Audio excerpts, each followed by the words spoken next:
మేము పుట్టకముందే మా తలరాతను నిర్ణయించే నాన్నలు.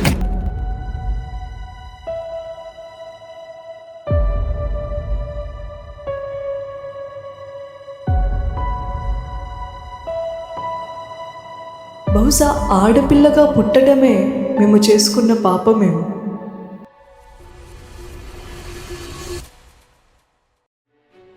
ఈ సమాజానికి మాపై చిన్నచూపు మేము పుట్టడమా లేక మేము వాళ్ళతో కలిసి బతకడమా?